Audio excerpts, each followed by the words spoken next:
moi c'est Eléa Bouillon, je suis étudiante en deuxième année de BTS MCO, Management commercial et opérationnel à la Joliverie. Donc aujourd'hui je vais vous parler de l'intervention de Madame Young Corbojo qui a eu lieu donc, dans notre classe et vraiment j'ai adoré, c'était super. Une femme très inspirante, remplie de bonnes énergies, avec un parcours très intéressant. Et aujourd'hui, je pense que c'est important de pouvoir rencontrer des personnes comme ça qui puissent nous inspirer. Et j'ai compris à travers son histoire qu'il était important de suivre ses objectifs personnels, de se fixer ses propres objectifs et surtout de se faire confiance, se connaître et vraiment persévérer. Parce que c'est notre combat, il faut être acteur de sa vie et pas attendre que ça arrive. Donc en tout cas, merci à elle pour cette belle intervention et puis ravie d'avoir fait sa connaissance. Bonjour, je m'appelle Zachary Drouet, étudiant en BTS MCO à la Joliverie en deuxième année. Et aujourd'hui, on a eu l'intervention du coup de monsieur et madame Corbojo. C'était vraiment super pertinent parce que c'est vrai que moi je me retrouve dans ce BTS un peu par facilité. De base, je faisais un choix scientifique et là, le fait qu'ils viennent, en fait, on se rend compte que les études en soi, c'est pas quelque chose de fini et ça ne veut rien dire sur notre personne. Et en fait, on se rend compte que notre personnalité va vraiment être l'atout pour plus tard. Et ça donne un regain de confiance en soi un peu. L'intervention était vraiment pertinente et on se rend compte qu'on peut avoir les clés en main assez jeune, alors que sinon, ces clés-là, on pourrait, comme Monsieur Corbojo, les avoir assez tardivement.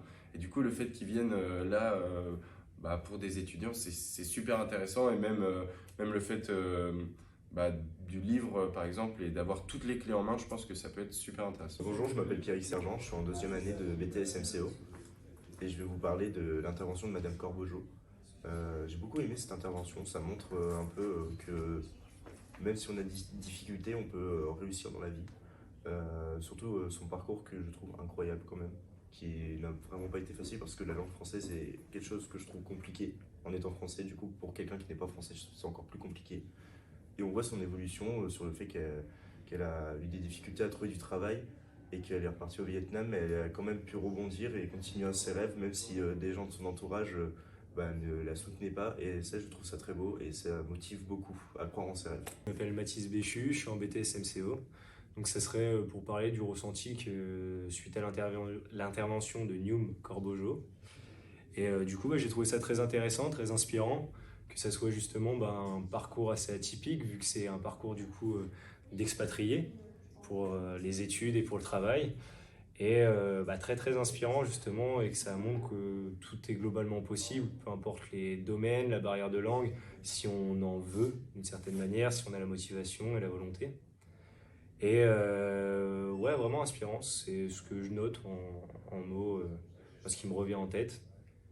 Et justement pour avoir l'avancée du parcours et voir qu'il y a eu beaucoup d'échecs, et c'est ce qui a permis voir que l'échec c'est quand même la pierre qui permet de monter au fur et à mesure et bâtir en fait un peu sa maison d'une certaine manière. Et j'ai trouvé ça très inspirant.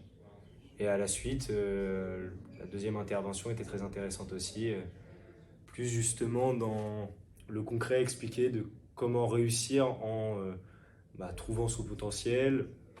Et en fait, ça a fait surtout beaucoup réfléchir, je pense. Pour toute la classe, on est tous, je pense, maintenant dans une période où on est tous perdus par rapport à ce qu'on veut faire plus tard, le domaine d'activité, les possibilités.